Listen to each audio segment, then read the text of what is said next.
नमस्कार प्यारे बच्चों, आपकी अपनी कोचिंग सुमन हिंदी क्लास में मैं सुमन आपका हार्दिक अभिनंदन करती हूँ। बच्चों, जैसा कि आपको पता होगा, इस चैनल के माध्यम से यूपी पुलिस और यूपीएसआई तथा इस प्रकार की अन्य सभी प्रतियोगी परीक्षाओं के लिए हिंदी व्याकरण की तथा इसके बाद जो आपके यहाँ महत्वपूर्ण साहित्य के प्रश्न आते हैं उसके लिए भी पूरी क्लास चलाई जा रही है। प्रत्येक चैप्टर की आपको पहले थ्योरी पढ़ाई जाएगी, फिर उसके बाद आपको उससे संबंधित प्रश्न करवाए जाएंगे, फिर एसटी करवाई जाएगी। बस आप ये समझ लो, इससे बाहर से आपकी परीक्षा में कुछ भी नहीं आएगा। तो बच्चों, आज ये शब्द रचना का दूसरा वीडियो है। इससे पहले मैंने वर्णमाला की सारी थ्योरी जो कुछ भी है सब और इससे संबंधित 2 प्रश्न उत्तर डाले थे, उसके 14 वीडियो बने हैं। उसके बाद शब्द रचना का पहला वीडियो मैंने बनाया था, शब्द रचना किसे कहते हैं, इसके कितने भेद हैं और प्रयोग के आधार पर शब्द के भेद, ये हम पढ़ चुके हैं पिछले वीडियो में।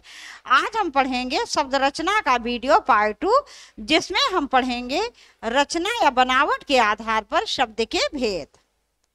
तो देखते हैं बच्चों, रचना या बनावट के आधार पर शब्द के भेद।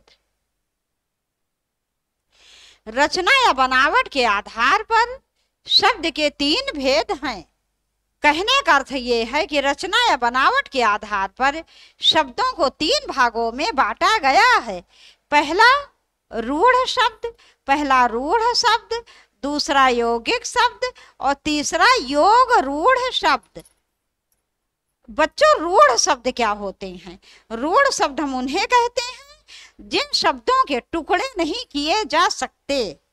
कहने का अर्थ ये है, टुकड़े करने पर उनका कोई भी अर्थ नहीं निकलता है। जब कोई अर्थ ही नहीं निकलता है, टुकड़े करने से कोई लाभ ही नहीं, तो इसलिए वह शब्द जिनके टुकड़े नहीं किए जा सकते वो रूढ़ शब्द कहलाते हैं।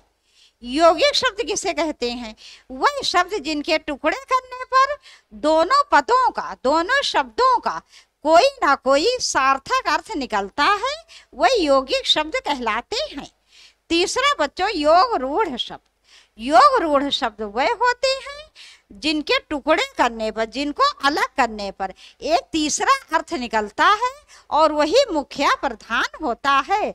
जब आप आगे समास पढ़ोगे तो आपको यह पता चलेगा, जो बहुब्रीहि समास होता है वो योग रूढ़ शब्द होता है, या जो योग रूढ़ शब्द होता है वही बहुब्रीहि समास भी होता है।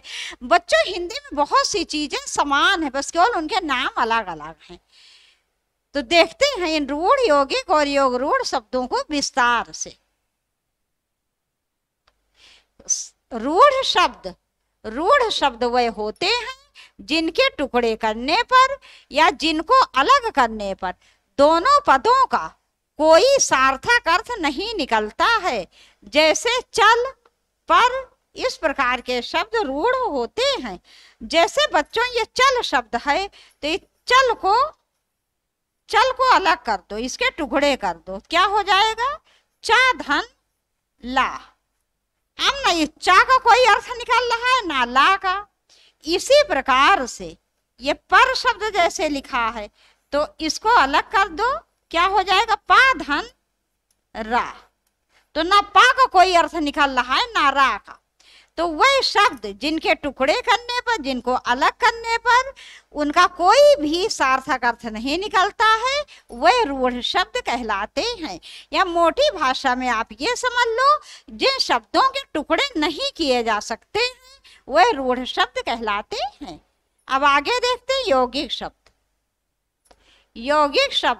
यौगिक शब्द वो होते हैं जिनको अलग करने पर, जिनके टुकड़े करने पर दोनों पदों का कोई ना कोई अर्थ निकलता है।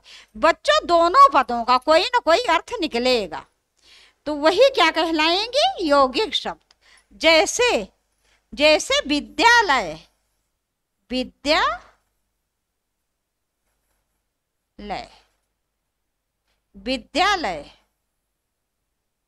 विद्यालय। अब विद्यालय शब्द को अलग कर दो, क्या हो जाएगा? विद्या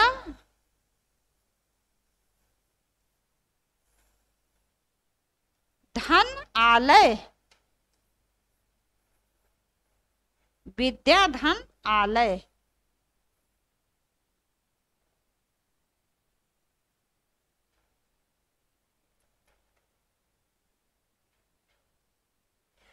अब बच्चों विद्या माने सब लोग जानते ही हो, शिक्षा या विद्या। और आलय का क्या अर्थ है? घर। तो दोनों ही पदों का सार्थक अर्थ निकल रहा है। विद्या माने विद्या या शिक्षा, आलय माने घर। लिख दे रही हूं मैं यहां, शिक्षा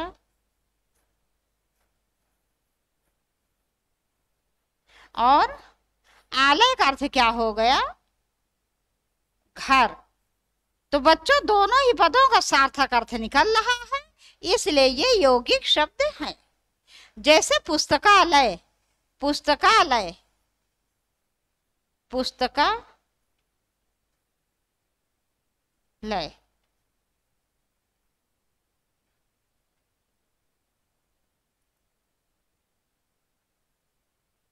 पुस्तकालय क्या हो जाएगा? इसको तोड़ोगे तो पुस्तक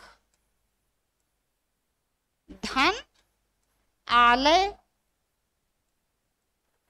तो बच्चों पुस्तक माने आप सब लोग जानते ही हो किताब, और आलय माने घर। आलय, ये मैंने क्या लिख दिया? आलय।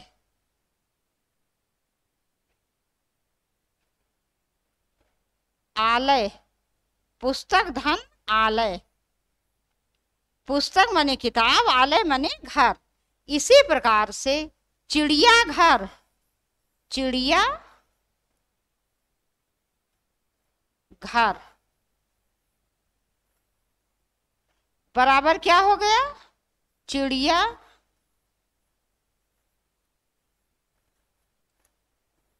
धन आलय। चिड़िया माने चिड़िया, पंछी, और आलय माने घर। तो दोनों पदों का सार्थक अर्थ निकल रहा है, इसलिए ये यौगिक शब्द हैं। तो बच्चों जिन शब्दों को तोड़ने पर, जिनको अलग करने पर दोनों पदों का, दोनों खंडों का सार्थक अर्थ निकलता है। सार्थक अर्थ का मतलब जिसका कोई ना कोई मतलब होता है, तो ऐसे शब्द यौगिक कहलाते हैं। अब हम देखेंगे योगरूढ़ शब्द। योगरूढ़ शब्द वह शब्द जिनके टुकड़े करने पर या अलग करने पर एक तीसरा अर्थ निकलता है, योगरूढ़ शब्द कहलाते हैं। निकलता है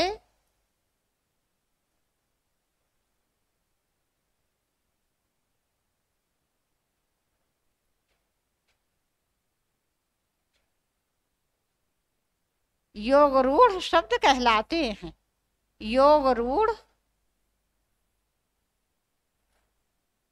शब्द कहलाते हैं।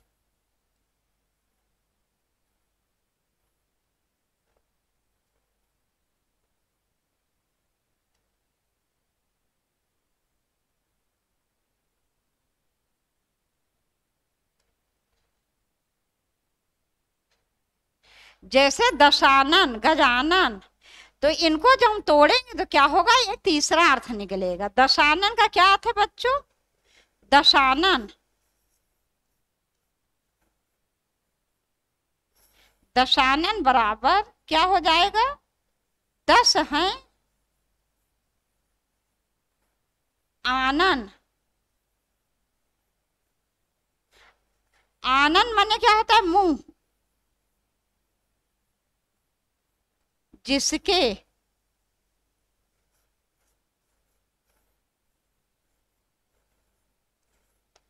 अर्थात रावण, रावण। तो बच्चों यही तीसरे अर्थ की तरफ संकेत कर रहा है। किसकी तरफ? रावण की तरफ।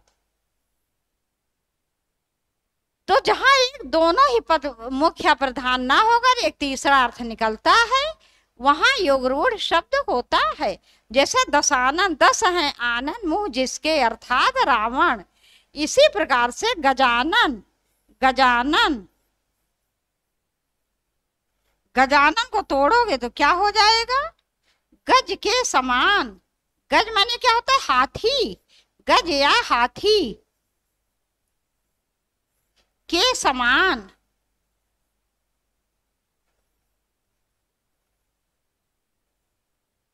मुंह है जिसका, मुंह है जिसका,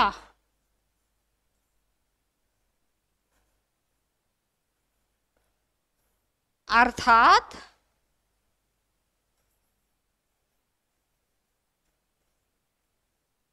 अर्थात गणेश भगवान, गणेश भगवान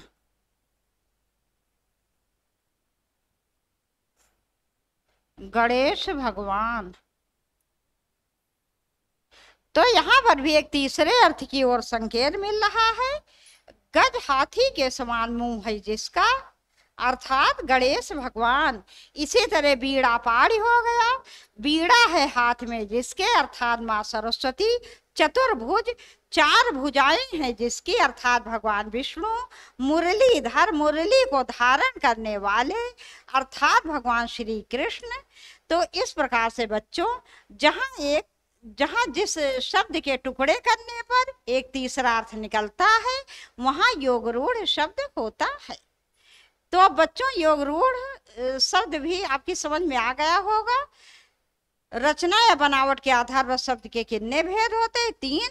रूढ़ शब्द, जिनके टुकड़े करने पर दोनों पदों का कोई भी सार्थक अर्थ नहीं निकलता, रूढ़ शब्द कहलाते हैं। यौगिक शब्द, जिन शब्दों के टुकड़े करने पर दोनों पदों का कोई ना कोई सार्थक अर्थ निकलता, वह यौगिक शब्द कहलाते हैं। और योगरूढ़ शब्द वह होते हैं जहां जिन शब्दों के टुकड़े करने पर एक तीसरा अर्थ निकलता है, वही मुख्य प्रधान होता है, उसे योगरूढ़ शब्द कहते हैं। बच्चों, अब आपसे कल फिर मिलेंगे। अर्थ और उत्पत्ति के आधार पर शब्द के भेद कितने होते हैं, इस वीडियो के साथ। तब तक के लिए बच्चों, नमस्कार।